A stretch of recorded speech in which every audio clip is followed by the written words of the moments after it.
নমস্কার। 2026 সিংহ রাশির জন্য গ্লোরিয়াস বছর।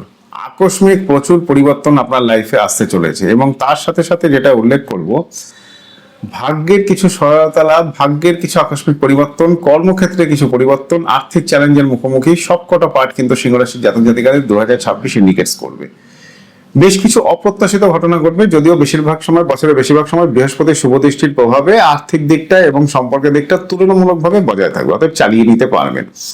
পার্টিকুলার বলবো, বাধা বেশ কিছু সেক্টরে কিন্তু সিংহ রাশির জাতক জাতিকাদের ক্ষেত্রে বিগত 2020-21 সাল থেকে হয়ে আসছে, সেগুলো বজায় থাকবে, কমবে, তুলনামূলকভাবে কমবে। বেশ কিছু অপ্রত্যাশিত ঘটনা, উত্তরাধিকার সূত্রে লাভ, আপনার আয়ু বৃদ্ধি যোগ সিংহ রাশির জাতক জাতিকাদের ক্ষেত্রে ইন্ডিকেট করছে। আপনার মনের কিছু উইশ ফুলফিল হবে, লাভের জায়গা বেটার হবে, আয় বৃদ্ধি হয়ে থাকবে, ইচ্ছা পূরণের জায়গা ফুলফিল হয়ে থাকবে। আপনার স্বাস্থ্য, আপনার ব্যক্তিত্ব, আপনার আত্মবিশ্বাস, এই সব কটা পয়েন্টস কিন্তু সিংহ রাশির জাতক জাতিকাদের ক্ষেত্রে বাড়বে। মাথা গরমের টেন্ডেন্সিটা ত্যাগ করতে হবে। রাহু এবং কেতুর অবস্থান যা আছে, এরা আপনার কর্মজীবন, ব্যবসা চ্যালেঞ্জ, আপনার ব্যক্তিগত জীবনের চ্যালেঞ্জ কিংবা আপনার কর্মজীবনের চ্যালেঞ্জ, আপনার জন্য নতুন কিছু অপরচুনিটিস কিংবা সুযোগ টেনে আনা, এই সমস্ত কাজগুলি করে থাকবে।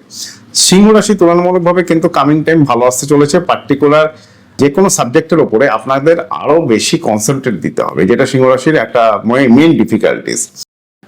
পার্টিকুলার যে কোনো সাবজেক্টের উপরে যারা কনসেন্ট্রেশন লেভেল গ্রো করবেন, তারা কিন্তু সিংহ রাশির জন্য এবং এই বছরের জন্য টোটাল আপনাদের ক্ষেত্রে খুব ভালো পরিবর্তন এসে থাকবে।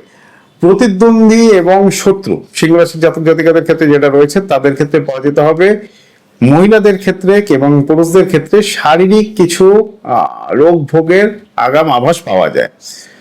সেই প্রবলেমস গুলো নিয়ে, অর্থাৎ শারীরিক কিছু প্রবলেমস যদি অ্যারাইজ করে থাকে, সঙ্গে সঙ্গে আপনি ডাক্তার প্রতি কোনো কনসালটেন্সি নেওয়ার চেষ্টা করবেন। সামাজিক গুরুত্ব কিংবা আপনার যোগাযোগের মাধ্যম কিন্তু বাড়বে, এটা আপনার বিজনেস সেক্টরের জায়গায় ডেভেলপ করাবে। আপনার পারিবারিক লাইফের ক্ষেত্রেও কিন্তু আপনার একটা স্থায়ী আধিপত্য প্রতিষ্ঠা হবে। এবং বছরের মিডিলের পরের থেকে, অর্থাৎ মার্চ এপ্রিল মে জুন, এই 4টে মাস তো ডেফিনেটলি, এবং তারপরের থেকে আপনার আর্থিক স্থিতাবস্থার জায়গা কিন্তু আরো মজবুত হতে থাকবে। সো সিংহ রাশির জাতক জাতিকারা বিশেষত যেগুলোর উপরে আমি মেন ফোকাস করবো, সেটা হচ্ছে বিদেশ যাত্রা, আইনি কোনো ঝামেলা, হসপিটাল রিলেটেড কোনো ম্যাটার, অর্থাৎ শরীর স্বাস্থ্য, অপ্রত্যাশিত সূত্রে অর্থ লাভ, শ্বশুরবাড়ির দিক থেকে কিংবা বাপের বাড়ির দিক থেকে কোনো অর্থ লাভ, এগুলো কিন্তু সিংহ রাশির জাতক জাতিকাদের ক্ষেত্রে ইন্ডিকেট করছে। প্রেমজ জীবন অ্যাজ সাচ বিশেষ কিছু ভালো নয়, বিশেষ কিছু খারাপও নয়, সো পার্টিকুলার বেশ কিছু লাইফে, বিবাহিত জীবন এবং আপনার কর্মজীবনে বেশ কিছু সেক্টরে ভুল বোঝাবুঝির একটা ব্যাপার কিন্তু থেকে যাবে। আপনাকে আপনার সঙ্গী কিংবা সঙ্গিনীর প্রতি অতিরিক্ত বেশি মনোযোগ কিংবা কনসেন্ট্রেশন লেভেল দিতে হবে। কিছু কিছু ক্ষেত্রে সিংহ রাশির জাতক জাতিকারা হঠাৎ করে নিঃসঙ্গতা, একাকিত্ব, নৈরাশ্যে ভুগবেন।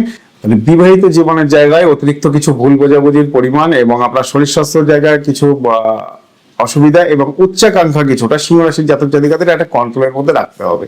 এই জায়গাগুলো সিংহ রাশির জাতক জাতিকারা মেনটেন করার চেষ্টা করুন। বছরের বেশ কিছুটা সময় আপনার মন মানসিকতা, নিঃসঙ্গতা, একাকিত্ব, নৈরাশ্যপ্রিয় এই ব্যাপারগুলো হয়ে থাকবে। অর্থাৎ বেশি আলাপ আলোচনা কিংবা বেশি কথাবার্তা সিংহ রাশির জাতক জাতিকারা অনেক সময় অ্যাভয়েড করে থাকে, বাট এই টাইমটাতে এই জায়গাগুলোকে, খুব মাইনরিটি রিলেশনের জায়গাগুলোকে আপনাকে খেয়াল রাখতে হবে।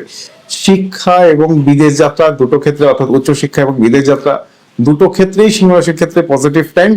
এবং পার্টিকুলার উল্লেখ করে দেবো, বছরের মধ্যভাগে অর্থাৎ জুন থেকে অক্টোবর, পার্টিকুলার এই টাইমে বৃহস্পতি এবং শনির অবস্থানের প্রভাবে ধর্মক্ষেত্রে, ভ্রমণের ক্ষেত্রে এবং পার্টিকুলার আপনার উইশ ফুলফিল হওয়ার ক্ষেত্রে, সেটা আর্থিক উন্নতি হতে পারে, আপনার কোনো ব্যক্তিগত মনোবাঞ্ছা হতে পারে, এই টাইমটাতে ফুলফিল হওয়ার সম্ভাবনা প্রবল থাকবে। তাহলে ব্যক্তিগত জীবন অ্যাভারেজ মোটামুটি চলে যাবে, আমি উল্লেখ করে দিয়েছি। আর সিংহ রাশি জাতক জাতিকারা যেটা করবেন সেটা হচ্ছে গায়ত্রী মন্ত্র, যারা ব্রাহ্মণ কিংবা দীক্ষিত তারা ডেফিনেটলি গায়ত্রী মন্ত্র করবেন। আদারওয়াইজ আপনারা সূর্যকে তামার পাত্রে জল নিবেদন করবেন। 2026 সিংহ রাশির ক্ষেত্রে অনেক গ্লোরিয়াস বছর, অনেকগুলো ভালো অ্যাক্টিভিটিস টেনে আনবেন এবং এর সাথে সাথে সিংহ রাশি জাতক জাতিকাদের ক্ষেত্রে শত্রু স্থান কিন্তু বাড়বে। সো ডেফিনেটলি কি করবেন, হনুমান চালিসা পাঠ আজ থেকে শুরু করে দিন। 2026 কেন, টোটাল এন্টার হোল লাইফ করার চেষ্টা করুন। দেখুন অনেকগুলো সেক্টর কিন্তু সিংহ রাশির ক্ষেত্রে ডেভেলপমেন্ট এসে থাকবে। বয়স্কদের ক্ষেত্রে সেন্সিটিভ হওয়াটা সিংহ রাশির জাতক জাতিকাদের ক্ষেত্রে খুব দরকার, কেননা বেশ কিছু বয়স্ক লোকের আশীর্বাদ কিংবা সেবা কিংবা সোশ্যাল ওয়ার্ক কিংবা ঈশ্বর, স্পিরিচুয়ালিটি, আধ্যাত্মিকতা, হিলিং সিংহ রাশির জাতক জাতিকারা এই বছর কিন্তু অ্যাচিভ করে থাকবেন। সো সিংহ রাশির জাতক জাতিকারা নিজের কর্মের প্রতি কনসেন্ট্রেট করুন, বাকি আউটসাইডার চিন্তা ভাবনাগুলোকে বাতিল করুন। দশা অন্তর্দশা প্রত্যন্ত দশা ওয়াচ করুন। এবং আমি পূর্ববর্তী প্রোগ্রামে বলে দিয়েছি অলরেডি, রাহু কিন্তু অ্যাক্টিভ থাকবে। রাহু কিন্তু এই বছর সিংহ রাশির জাতক জাতিকাদের প্রচুর অর্থ উপার্জন দিয়ে থাকবে, সাথে কিছু ঝামেলাও থাকবে, বাট ঝামেলার পরিমাণটা নিতান্তই অল্প।